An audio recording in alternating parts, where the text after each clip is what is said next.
Hi everyone, I am Aksa Zafar and welcome back to MLTube. Here I share practical tutorials on AI, machine learning and tools that make your tech journey easier.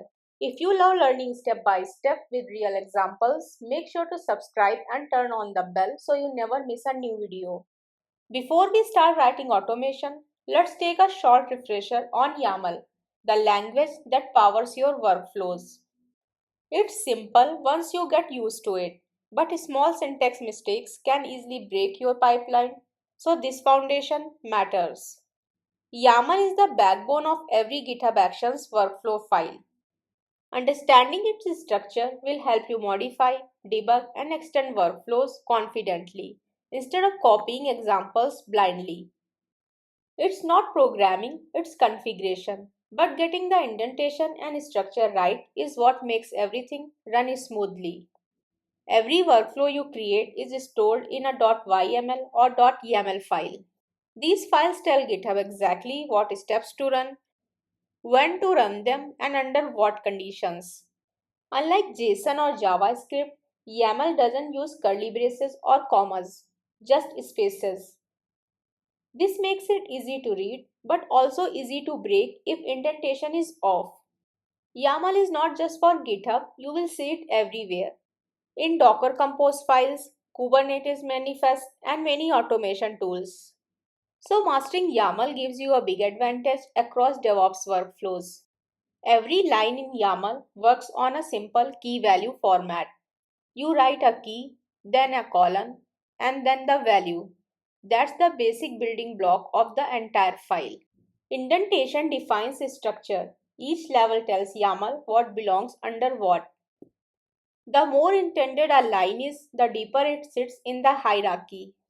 YAML uses two spaces for every indentation level, not one, not four, but two. Keeping this consistent avoids confusion and parsing errors. Tabs are forbidden in YAML. Even one hidden tab can break your file.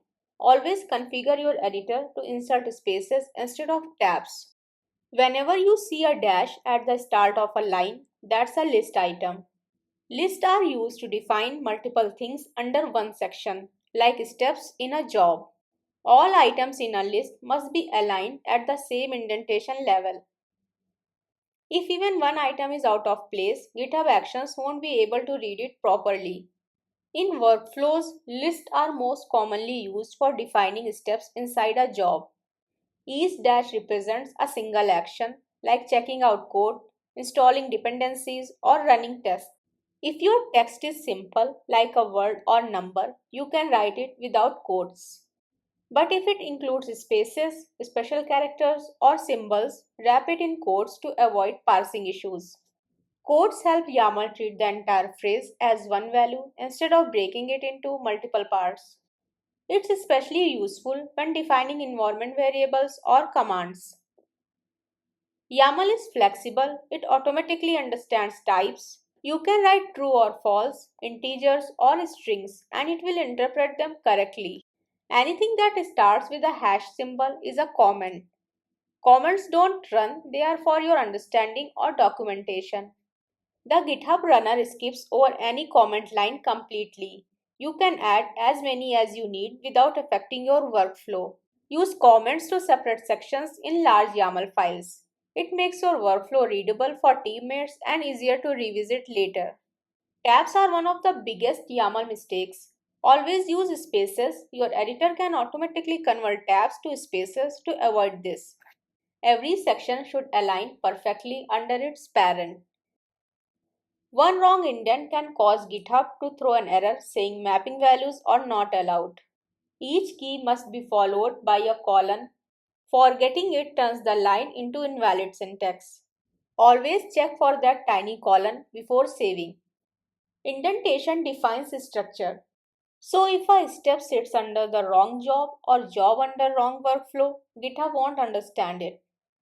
Double check your levels to make sure each part sits where it should.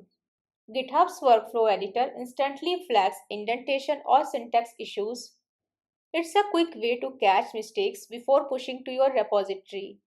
Stick to two spaces per indent throughout your file. Consistency here is key to making YAML predictable. If something still doesn't work, copy your YAML into an online linter. It will highlight the exact line where spacing or syntax is off. If you found this video helpful, don't forget to like, share and subscribe to MLTude for more AI and machine learning tutorials.